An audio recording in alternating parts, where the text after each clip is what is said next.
Hello, आज का हमारा टॉपिक है muscular dystrophy. So what is muscular dystrophy? It is a heterogeneous group of inherited disorder recognized by progressive degenerative muscle weakness and loss of muscle tissue. So heterogeneous group यानी कि बहुत ही different type के inherited disorders होते हैं जो कि recognise किए जाते हैं प्रोग्रेसिव और डीजनरेटिव मसल वीकनेस और लॉस ऑफ मसल टिश्यू से। जैसे कि इसका नाम है, muscular means muscle dystrophy. It is a huge protein which is present in the muscle. ये हमारा एक तरह का प्रोटीन होता है जो कि मसल के अंदर एक स्ट्रेंथ प्रोवाइड करता है कॉन्ट्रैक्शन करने के लिए और उसको स्टेबिलिटी प्रोवाइड कराता है। हमारा आप लोगों को पता है कि हमारा जो सेल होता है उसमें दो मैट्रिक्स प्रेजेंट होते हैं, एक होता है एक्स्ट्रा सेलुलर और एक होता है इंट्रा सेलुलर मैट्रिक्स। तो हम मसल्स की बात करें तो मसल को जो कॉन्ट्रैक्शन और रिलैक्सेशन करवाता है वो हमने पढ़ा था स्लाइडिंग फिलामेंट थ्योरी में। एक्टिन और मायोसाइन नाम के दो प्रोटीन्स प्रेजेंट होते हैं जो कि हमारे ये कॉन्ट्रैक्शन एंड रिलैक्सेशन करवाते हैं। तो इसी के लिए फिजियोलॉजी की अगर हम बात करें, जो एक्टिन फिलामेंट्स होते हैं वो हमारे इन इंटीग्रिन के थ्रू एक्स्ट्रा सेलुलर मैट्रिक्स के द्वारा जुड़े हुए होते हैं इंट्रासेलुलर मैट्रिक्स से, जो कि ये प्रोटीन प्रोवाइड कराता है। डिस्ट्रोफिन नाम का ये जो प्रोटीन है ये हमारे पूरे स्ट्रक्चर को, मसल स्ट्रक्चर को एक तरह का स्ट्रेंथ प्रोवाइड करता है कॉन्ट्रैक्शन या फिर रिलैक्सेशन होने में। अगर इसमें कुछ भी प्रॉब्लम आ जाए, इस प्रोटीन के या तो इसका डेवलपमेंट प्रॉपर ना हो या फिर इसके अंदर कोई जेनेटिक डिफेक्ट की वजह से ये प्रॉपरली बन ना पाए, और या फिर कोई इनहेरिटेड डिसऑर्डर है जिसकी वजह से इसका बनने में प्रॉब्लम हुई है, तो इनकी वजह से हमें होती है प्रॉब्लम मस्कुलर डिस्ट्रोफी, जिसकी आगे हमने क्लासिफिकेशन की है कि किस किस को किस तरह से इस डिस्ट्रोफिन की वजह से कौन कौन से अलग अलग मस्कुलेचर्स हमारे इन्वॉल्व होते हैं, जिनके बेसिस पे हमने उन्हें नाम दिया है, क्लासिफिकेशन की है। तो what are the causes for this muscular dystrophy? सबसे पहला इनहेरिटेंस, फिर है हमारा dominant genes and third is your recessive genes. Mainly ये जो है मेल में पाया जाता है, मेल बर्थ में सबसे ज़्यादा देखने को मिलता है, बिकॉज हम नेचुरली जो स्ट्रक्चर है, जो मसल्स हैं वो ज़्यादा बनते हैं हमारे मेल चाइल्ड में। बनते तो दोनों में ही हैं, लेकिन मेनली हमारे जो ये डिस्ट्रोफिन जो होता है, ये जो डिसऑर्डर्स होते हैं, ये हमारे मेल में देखे जाते हैं। इसका जो क्लासिफिकेशन है या फिर इसको डायग्नोस करने के हमारे 4 मेन क्राइटेरियाज होते हैं जिनके बेसिस पे हम इसको क्लासिफाई कर सकते हैं। सबसे पहला होता है हमारा प्राइमरी जेनेटिक डिसऑर्डर्स, यानी कि कोई भी जेनेटिक डिसऑर्डर होगा। Secondly, it should be progressive. Third, there should be weakness, and fourth, there will be some difficulty on maintaining walking और मेंटेनिंग पोस्चर। इसमें क्या क्या होता है, अब हम उसकी बात करते हैं आगे। सबसे पहले यहाँ पे affected muscle strength and action.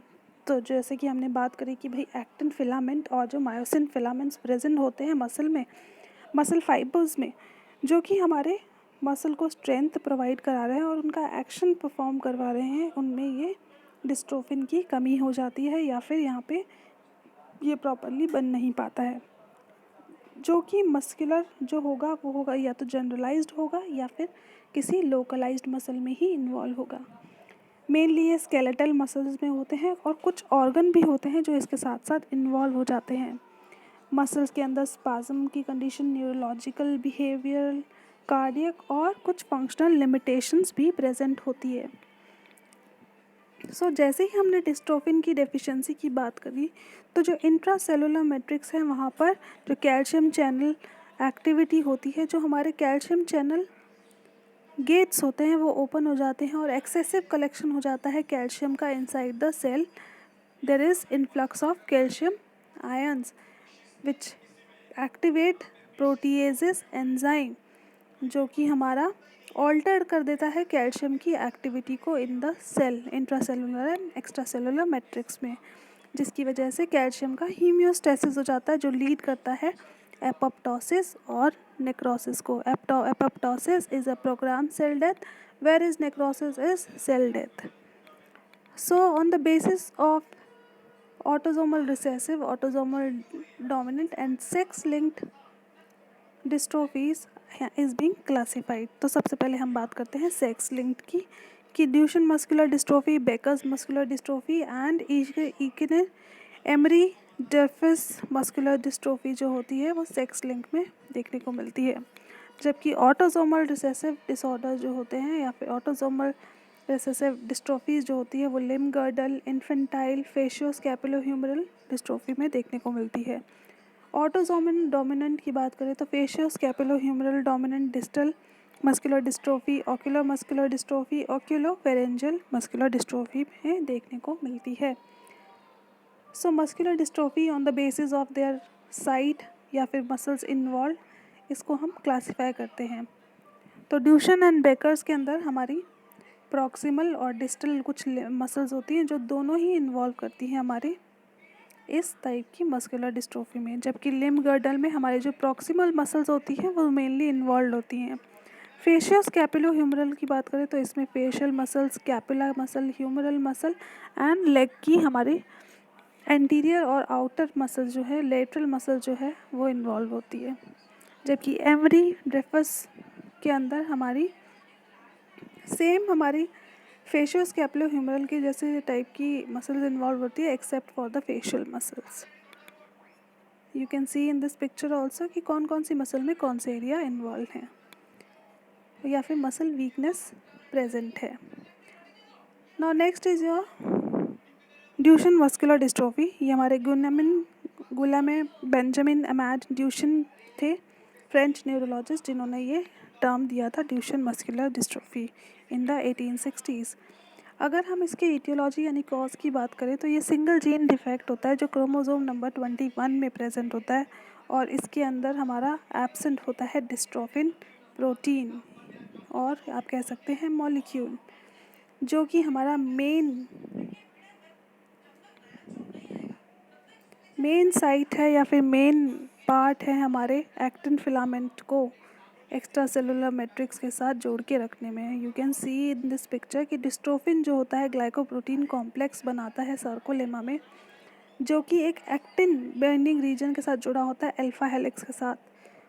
और ये आप देख सकते हैं कि एक्टिन फिलामेंट जो है कॉन्ट्रैक्शन और रिलैक्सेशन के अंदर हमारा हेल्प करता है, और इस ड्यूशन मस्कुलर डिस्ट्रोफी के अंदर ये डिस्ट्रोफिन ही एब्सेंट होता है, जिसकी वजह से मसल जो है हमारी स्पाज्म में चला जाती है और एट्रोफी हो जाती है मसल के अंदर, और मसल वीकनेस में चली जाती है. मोस्ट कॉमन जो है मेल में होता है. टर्नर सिंड्रोम जो है एक कंडीशन है, उसमें बहुत ज़्यादा पाया जाता है. 3500 बच्चों में से एक किसी मेल में ये प्रेजेंट होगा. 65% केसेस के अंदर ही फैमिली हिस्ट्री में ये देखा गया है.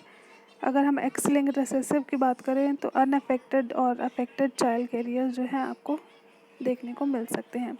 क्लिनिकल फीचर्स की अगर हम बात करें तो shoulder arm are held backward awkwardly when walking. तो शोल्डर और आर्म जो है हमारे पीछे रहेंगे. बैक के अंदर स्वे बैक पोजीशन होगी. बेली एकदम आउटवर्ड निकली होगी. बट मसल्स बहुत वीक होंगी. थिन लेग होंगे. नी भी बेंट रहेंगे और वेट नहीं ले पाएंगे. थिक लोअर लेग मसल्स होंगी जो कि बहुत ही आपको फ्लैपी सी मसल दिखेंगी. टाइट हील कॉर्ड होगी जिसकी वजह से बेबी या फिर बच्चा टोज पे वॉक करेगा. और मोस्ट कॉमनली इन पेशेंट के अंदर मसल वीकनेस की वजह से फुट ड्रॉप भी देखने को मिल सकता है, जिसकी वजह से टिप टो कॉन्ट्रैक्चर्स प्रेजेंट होते हैं. इसका एक बहुत ही इम्पॉर्टेंट साइन है जिसको हम बोलते हैं गोवर साइन. ये गोवर साइन जो है क्या होता है अभी मैं आगे आपको डिस्कस करूँगी, बताऊँगी. नेचुरल हिस्ट्री में देखें तो प्रोग्रेसिव स्लोली होता है, कॉन्टीन्यूसली करता ही जाता है. हमारे टीन एज के अंदर इसका मैक्सिमम एज एक्सपेक्टेंसी जो है वो 20 ईयर्स है. बच्चा जो है चल नहीं पाता है और पल्मोनरी कार्डियक फेलियर यानी कि जो ऑर्गन्स हैं वो इन्वॉल्व होने की वजह से बच्चे की डेथ हो जाती है। सो 0 to 10 ईयर्स के अंदर उसको वॉकिंग प्रॉब्लम होगी, 10 to 25 ईयर्स तक, 25 to 30 ईयर्स तक व्हीलचेयर या फिर स्केलेटल डिफॉर्मिटीज़ होंगी। Very limited use of arms, ventilation नहीं हो पाएगा, 4 आवर्स तक कभी कभी वेंटिलेशन पे भी रखा जाता है और फाइनली उसकी डेथ हो जाती है। सो ये हमारा दिखा रहा है, शो कर रहा है pseudo hypertrophy of calf muscles, tiptoe gait, forward tilt of pelvis and compensatory lordosis, जिसकी वजह से स्कॉलियोसिस हो जाता है बच्चों को। सो ये है हमारा गोवर साइन। सबसे पहले जो बच्चा जो है खड़ा होने की कोशिश करेगा तो एक तरह का ब्रिजिंग पोजीशन बनाएगा जिसमें वो अपने नीज़ को लॉक करेगा दोनों हाथों से और पीछे की तरफ एक्सटेंड करेगा और सीधा खड़ा होगा। So this is a clinical और main important features of Duchenne's muscular dystrophy. अब हम बात करते हैं डायग्नोसिस की। तो सबसे पहले हम gait, absent deep tendon reflexes, Ober test, Thomas टेंस, मेरन साइंस, मैक्रोग्लॉसिया, मायोकार्डियल डिट्रोशन और आईक्यू लेवल जो है 80 के करीब रहेगा। इंक्रीज सीपी के level, myopathic changes, EMG check करेंगे, और हम लोग बोटुलक्सिन देंगे, इम्यूनोब्लोटिंग करवाएंगे, एब्सेंस और देखेंगे उसमें कि उसमें एब्सेंस ऑफ डिस्ट्रोफिन है, डीएनए म्यूटेशन एनालिसिस कराएंगे। This is Thomas test and second one is your Ober's test. So physical therapy, assistive devices and medical surgery जो है इसमें हेल्पफुल होती है। Now next is your Becker's muscular dystrophy. ये Peter Emil Becker's ने 1950s में दिया था। इसमें भी ये माइल्डर टाइप का वर्जन है ड्यूशेन मस्कुलर डिस्ट्रोफी में। सिंगल जीन डिफेक्ट है, एक्स क्रोमोसोम के अंदर ये मेनली है, दिखने को मिलता है और हमारा इसमें ऑल्टर्ड साइन हो जाता है और डिक्रीज अमाउंट ऑफ डिस्ट्रोफिन। जो डीएमडी होता है उसमें एब्सेंट ही होता है ड्यूशेन मस्कुलर डिस्ट्रोफी, जबकि हमारा ये जो है बेकर्स मस्कुलर डिस्ट्रोफी इसमें थोड़ा सा अमाउंट इसका कम हो जाता है। So it is very less common, less severe, atypical muscular dystrophy.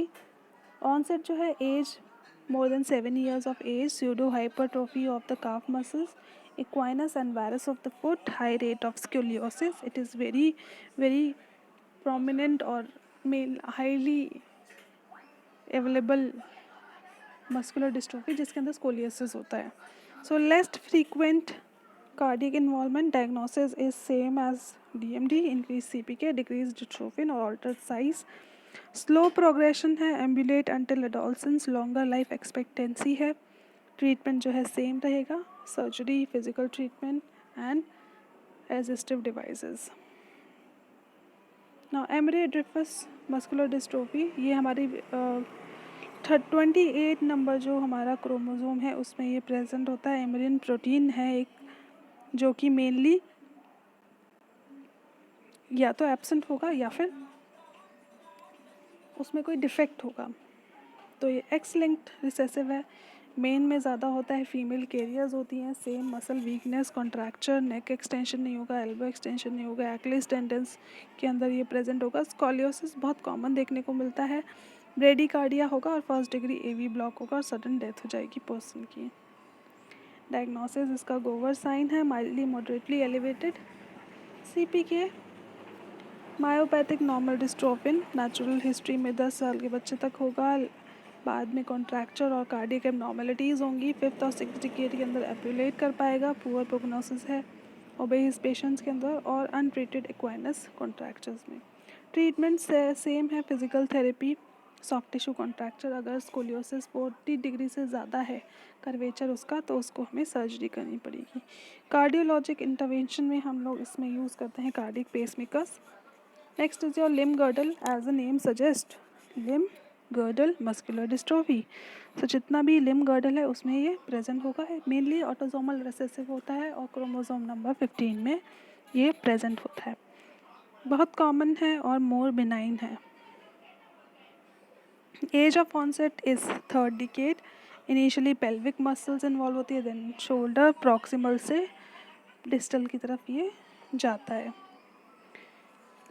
हेमीएट्रॉफी of the muscles, एक साइड का होगा और एक साइड का नहीं होगा। सो पेल्विक क्लासिफिकेशन किया गया है इसमें दो टाइप का, पहला होता है हमारा पेल्विक गर्डल और दूसरा होता है स्कैपुलो ह्यूमरल। तो पेल्विक गर्डल यानी कि पेल्विस और पेल्विक गर्डल का जो एरिया और स्कैपुलो ह्यूमरल का अलग अलग टाइप का होगा। इसमें दो टाइप के बताए हैं। सेम क्लिनिकल फीचर्स होंगे BMD DMD जैसे। इसमें भी स्लो प्रोग्रेशन है। Age of onset is 20 year से ज़्यादा। कॉन्ट्रैक्चर्स और डिसेबिलिटी प्रेजेंट होगी और रेयरली सिग्निफिकेंट स्कोलियोसिस प्रेजेंट होता है। ट्रीटमेंट जो है सिमिलर है हमारा DMD और का जैसा। स्कोलियोसिस के अंदर कोई ट्रीटमेंट नहीं दिया जाता है। Next is your facioscapulohumeral muscular dystrophy. तो स्कैपुलोह्यूमरल मस्कुलर डिस्ट्रोफी तो हमने अभी इसके ऊपर पढ़ा और इसमें सिर्फ फेशियल मसल्स जो हैं वो इन्वॉल्व हो जाती हैं। Genetic defect protein number of FRG1 है, क्रोमोसोम 35 4q35 है जिसमें ये मेनली प्रेजेंट होता है। फीमेल इसमें ज़्यादा कॉमनली इन्वॉल्व करती है मेल से ज़्यादा। Age of onset is late childhood और अर्ली एडल्टहुड। कोई कार्डियक या फिर CNS इन्वॉल्वमेंट नहीं होता है इस पेशेंट में। विंगिंग ऑफ स्कैपुला एक मार्क्ड साइन है। There is decrease in shoulder flexion and abduction, horizontal clavicles and rare scoliosis. Muscle weakness होगी फेस, शोल्डर, अपर आर्म में। स्पेयरिंग मीन्स जो इन्वॉल्व नहीं करेंगे मसल ग्रुप्स वो हैं deltoid, distal pectoralis muscle and erector spinal. There is a classical sign of appearance is Popeye appearance, जिसके अंदर lack of facial mobility, incomplete eye closure, pouting lips, transverse smile, absence of I and forehead wrinkles देखने को मिलेंगे। और पॉपई arms जो हैं ये बहुत ही कॉमन डिफॉर्मिटी है और अपीयरेंस है in this type of facioscapulohumeral type of muscular dystrophy में। नेक्स्ट इज योर डायग्नोसिस जो है हमारा मसल बायोप्सी करेंगे। नॉर्मल सीरम लेवल होगा इसमें और CPK लेवल होगा।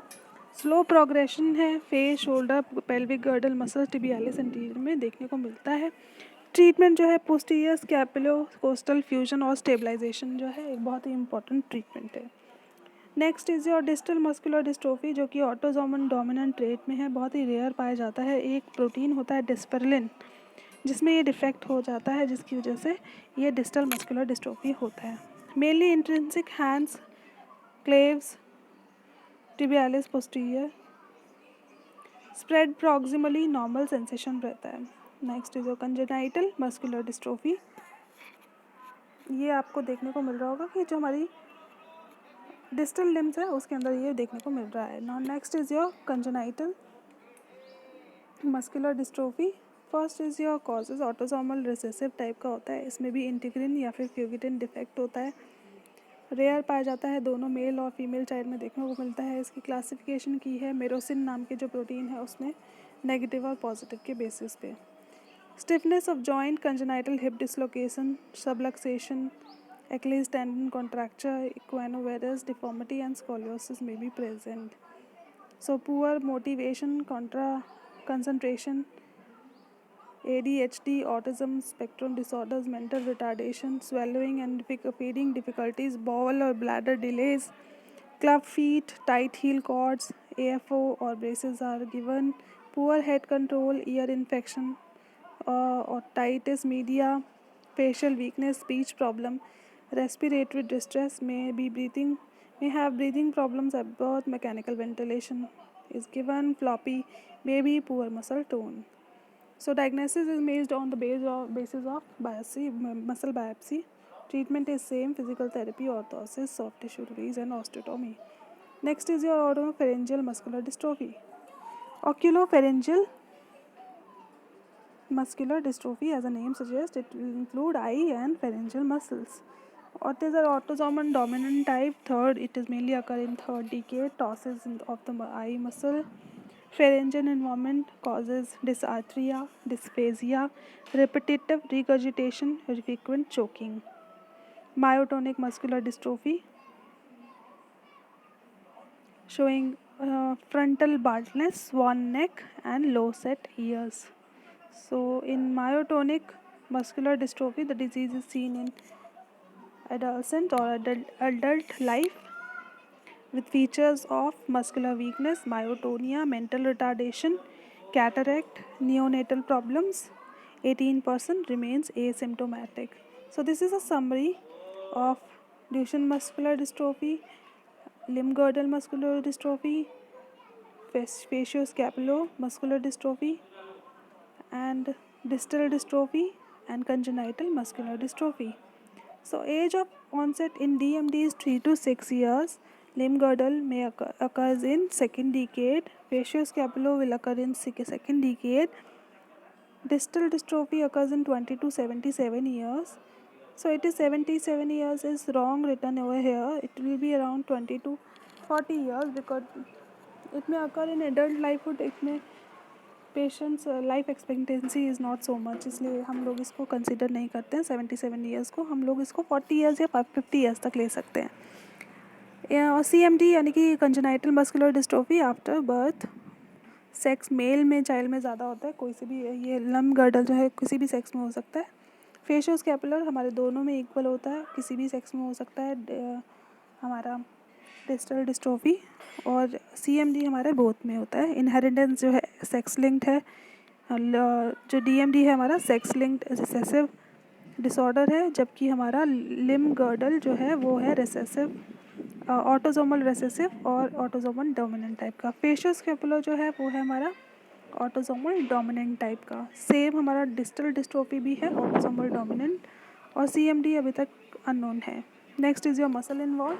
सो DMD में मेनली हमारे proximal to distal muscle involve होती हैं. Next is your same proximal to distal.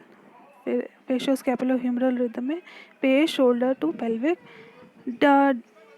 Distal dystrophy में डिस्टली पार्ट जो है मसल इन्वॉल्व होंगे. Next is your generalized muscle appearance जो है लेग में, हैंड में, फेस में, लैरिंग्स और आई इन्वॉल्वमेंट होगी मसल्स इन द DMD, जबकि लिम्ब गर्डल में अपर एक्सट्रीमिटी और काफ मसल्स इन्वॉल्व होती है. फेशियोस्कैपुलर में सेम हमारे back extensor, hip abductors and quadriceps. Proximal muscle involve होगी, जबकि कंजेनाइटल में कोई भी मसल जो है लेट हमें देखने को स्प्रेड नहीं दिखेगा. सूडो हाइपरट्रॉफी जो है मेनली 80% काफ मसल्स में होती है. ये मोर देन 33% हो जाती है इसमें. फेशियोस्कैपुलर में रेयर मिलती है, और डिस्टल और कंजेनाइटल में कोई भी सूडो हाइपरट्रॉफी देखने को नहीं मिलती है. कॉन्ट्रैक्चर जो है कॉमन होता है DMD में, लेट लिम्ब गर्डल में लेट होगा. फेशियोस्कैपुलर में भी माइल्ड या फिर लेट होगा. DMD और CMD में माइल्ड, लेट या फिर सीवियर हो सकता है. स्कॉलियोसिस जो है वो कॉमन होता है और लेट होता है. लिम्ब गर्डल में लेट होगा. फेशियल में और DD यानी डिस्टल डिस्ट्रोफी में ये प्रेजेंट नहीं होता है, और अभी तक कंजेनाइटल के केसेस में अभी तक देखने को नहीं मिला है. हार्ट इन्वॉल्वमेंट जो है hypertrophy phenyl tachycardia, hypertrophy tachycardia देखने को मिलेगा. बहुत ही रेयर देखने को मिलता है लिम्ब गर्डल में, फेशियोस्कैपुलोमस्कुलर में, और डिस्टल और कंजेनाइटल मस्कुलर डिस्ट्रोफीज़ में. इसका जो इंटेलेक्चुअल लेवल है वो बहुत कम होता है, डिक्रीज अमाउंट होता है, जबकि लिम्ब गर्डल और फेशियल स्कैपुलो मस्कुलर डिस्ट्रोफी और डिस्टल डिस्ट्रोफी में ये बिल्कुल नॉर्मल रहते हैं. CMD में अभी तक इसका कोई पता नहीं लगा पाया है कि कितना कितना रहेगा. कोर्स जो होगा इसका बहुत ही रैपिड होता है. लिम्ब गर्डल में स्लो होगा, फेशियोस्कैपुलो में इंसीडियस होगा, जबकि ड्यूशन और डिस्टल डिस्ट्रोफी में इसका बिनाइन, और कंजेनाइटल में ये स्टडी रहेगा. सो ये हमारी एक टेक्निक बताई हुई है, स्नैप फ्रीजिंग एंड क्रिस्टोस्टैट सेक्शंस, जिसमें हम N स्लाइस लेते हैं MUM की. इसमें हम HEPAS नाम के जिनके थ्रू हम इन टेक्निक्स के थ्रू हम लोग मसल बायोप्सी से पता लगाते हैं कि कौन सा जेनेटिक कोड में डिफेक्ट है और कौन सा प्रोटीन का एब्सेंस या फिर लैक ऑफ प्रोटीन है उसे इंट्रासेलुलर और एक्स्ट्रा सेलुलर मैट्रिक्स में. आई होप आप लोगों को समझ में आया होगा. अगर नहीं कोई भी क्वेश्चन हो तो आप प्लीज़ कमेंट बॉक्स में लिख सकते हैं. Thank you so much.